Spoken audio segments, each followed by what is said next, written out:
देख रहे हैं BN24 लाइव, सच्ची और पक्की खबर। बिहार की धरती ने एक बार फिर साबित कर दिया है कि मेहनत और समर्पण से कोई भी सपना साकार किया जा सकता है।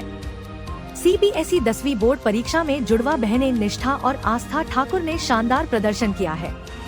निष्ठा ने 98.4% और आस्था ने 97% अंक प्राप्त कर अपने स्कूल और जिले का नाम रोशन किया है। इन दोनों बहनों के जीवन में शिक्षा सिर्फ एक लक्ष्य नहीं, बल्कि एक साधना रही है। इस सफलता के पीछे हैं उनके माता पिता, जिन्होंने उन्हें न केवल पढ़ाई के लिए प्रेरित किया, बल्कि घर में ऐसा माहौल दिया जहां ज्ञान का दीप हमेशा जलता रहा। दोनों बहनों की प्रेरणा बनी उनकी बड़ी बहन, जो इस समय IIT रुड़की से इंजीनियरिंग की पढ़ाई कर रही हैं। और अब निष्ठा और आस्था का सपना है डॉक्टर बनकर समाज की सेवा करना। दिलचस्प बात यह है कि जहां आज के बच्चे सोशल मीडिया और डिजिटल दुनिया में व्यस्त हैं, इन दोनों बहनों ने खुद को इससे दूर रखा और पूरी ऊर्जा पढ़ाई में लगाई। इनकी सफलता उन तमाम छात्रों के लिए एक प्रेरणा है जो अपने सपनों के लिए ईमानदारी से मेहनत कर रहे हैं। BN24 लाइव से खास बातचीत में इन बेटियों ने अपने अनुभव साझा किए। नमस्कार, BN24 लाइव देख रहे हैं आप और मैं हूं आपके साथ गौरव। अभी मैं इस वक्त नॉटेडम एकेडमी की टॉपर के साथ हूं, जो पिछले 2 दिन पहले CBSE का रिज़ल्ट आया था, जिसमें 10वीं की 2 छात्रा हैं जो नॉटेडम एकेडमी में पढ़ती हैं और दोनों टॉपर हैं। तो आइए उनसे कुछ बातचीत करते हैं। सबसे पहले तो दोनों को बहुत बहुत कॉन्ग्रेचुलेशंस 10वीं में टॉप करने के लिए। Thank you. पहले आप अपना इंट्रोडक्शन दे दें कि आप दोनों का नाम क्या है और कितने मार्क्स आप लोग के आए हैं। मेरा नाम आस्था है और मुझे 97% आए हैं। मेरा नाम निष्ठा ठाकुर है और मेरे 98.4% थे क्लास 10th में। अच्छा, जब ये रिज़ल्ट आया था तो सबसे पहले आपको रिज़ल्ट के बारे में कौन बताया, किससे पता चला आपको रिज़ल्ट के बारे में कि हाँ आप दोनों टॉप किए हैं? पापा ही ने बताया था। जब रिज़ल्ट आया था तब हम लोग खाना खा रहे थे, तो उसी समय पापा ने बताया कि रिज़ल्ट निकल चुका है। तो फिर उसके बाद हम लोग ने देखा था, तब पता चला। आपको किसने बताया? मुझे भी पापा ही ने बताया। पापा के साथ ही हमने अपना रिज़ल्ट देखा था ऑनलाइन। आप दोनों के मार्क्स कितने कितने ये बता दीजिए। मुझे हिंदी और इंग्लिश में 97 आए हैं, साइंस में 98, मैथ्स में 100 और SST में 93। आपका? मेरा साइंस में 100 है, कंप्यूटर में 100 है, फिर मैथ्स में 98 है, SST में 98 है और हिंदी में 97 है और इंग्लिश में 99 है। बहुत बहुत अच्छा। अच्छा, ये इसका क्रेडिट किसे देना चाहेंगी आप दोनों? मैं अपने पेरेंट्स ही को देना चाहूँगी। मेरे जो पापा हैं वो बहुत ही ज़्यादा सपोर्टिव रहे throughout our study routines. उन्होंने स्पेशली हिंदी को बहुत ज़्यादा फोकस किया था, क्योंकि मेरा शुरुआत से हिंदी थोड़ा वीक था, तो उस पर मैंने बहुत ज़्यादा फोकस किया था। हाँ, मैं भी अपनी फैमिली को क्रेडिट देना चाहूँगी। पापा ने हमारा पूरा रूटीन और जैसे हम पढ़ाई करते थे उसे पूरा मॉनिटर किया था और उसी के हिसाब से हमने पूरी तैयारी की थी।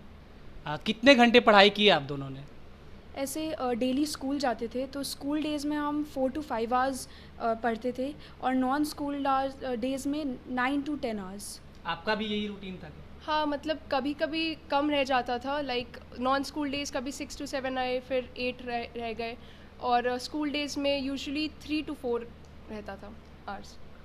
स्कूल के अलावा मतलब जो स्कूल से पढ़ के आप लोग जो आते थे उसके बाद का क्या टाइम टेबल होता था आप दोनों का? स्कूल के बाद जो पढ़ के आते थे, पहले तो हम स्कूल में जो पढ़ाई हुई उसे रिवीजन करते थे और फिर अगर कुछ एक्स्ट्रा पढ़ने का मन करता था तो फिर वो एक्स्ट्रा हम पढ़ते थे ताकि नेक्स्ट क्लास के लिए प्रिपेयर हो जाएं। आप? सेम यही रहता था। दोनों का सेम पैटर्न, मतलब दोनों सेम रूटीन फॉलो करती थी? हाँ, दोनों का ऑलमोस्ट सेम ही रहता था। अच्छा, पढ़ाई जब कर रही थी आप लोग, तो कभी ऐसा लगा कि कोई सब्जेक्ट ज़्यादा मुश्किल है, उसको आपने कैसे टैकल किया, कैसे?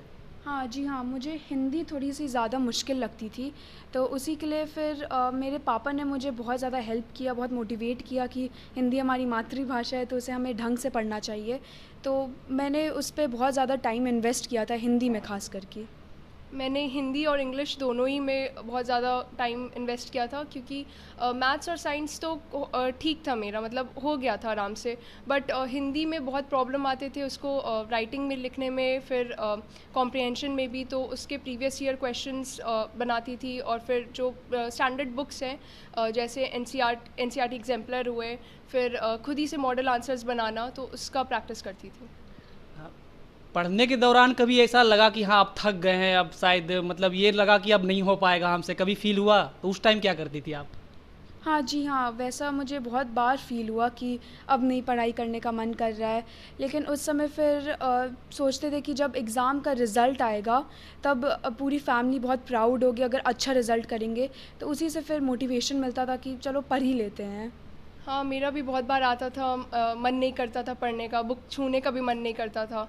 तो फिर उस समय पापा हम लोग को हमेशा मोटिवेटेड रखते थे। मेरी मम्मी भी बनारस में पोस्टेड है, तो फिर वो भी वहाँ से मोटिवेटेड रखती थी, तो फिर अच्छे से कर सकते। अच्छा, कभी किसी सब्जेक्ट में कोई कम मार्क्स जब आ जाता था तो क्या करती थी आप लोग, मतलब उसको कैसे टैकल करती थी सब सब्जेक्ट? हाँ, मुझे फ़र्स्ट टर्म में मैथ्स में मेरे कम नंबर रह गए थे, तो उस समय मैं बहुत डिसहार्टेंड हो गई थी।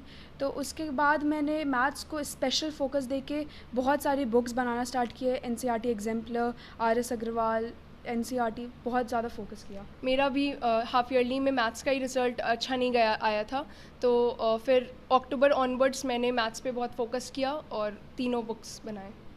अच्छा, अभी के टाइम में ऐसा देखा जाता है कि बच्चे सोशल मीडिया पे, अभी खास करके आप लोग की उम्र के बच्चे ज़्यादातर सोशल मीडिया पे ज़्यादा समय बिताते हैं, तो सोशल मीडिया से आप लोगों ने कैसे दूरी बनाई?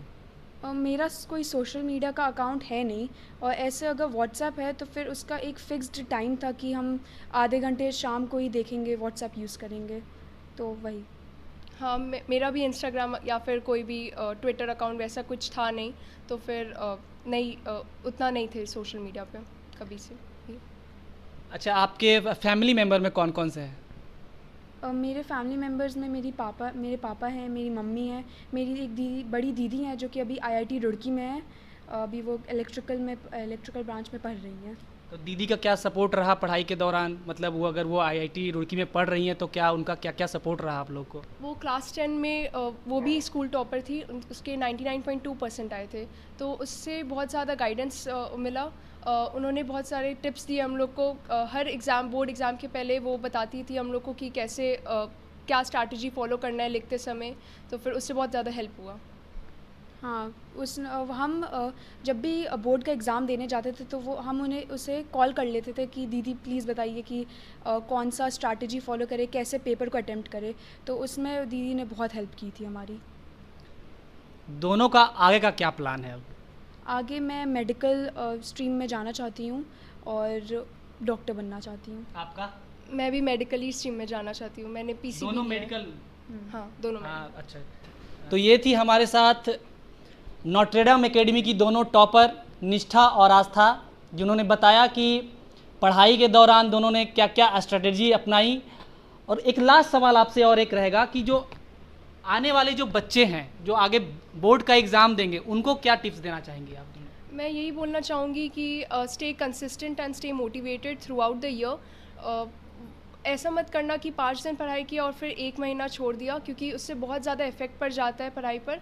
और चिल होके पढ़ना है, ज़्यादा प्रेशर भी नहीं लेना है कि बहुत बड़ा चीज़ नहीं है, और अच्छे से करना है फिर। आप क्या कहेंगे? हाँ, मैं भी यही कहूँगी कि हमें पढ़ाई छोड़नी नहीं चाहिए कभी भी, हमेशा ही कंसिस्टेंट रह के डेली कुछ ना कुछ प्रोडक्टिविटी निकलनी चाहिए, ऐसे कोई डे अनप्रोडक्टिव नहीं जाना चाहिए।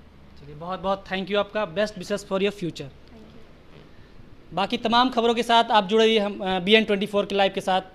पृथ्वी के साथ गौरव कुमार, पटना। दैनिक अपडेट के लिए BN24 लाइव को सब्सक्राइब करें और अपडेट को कभी न चूकने के लिए बेल आइकन दबाएं।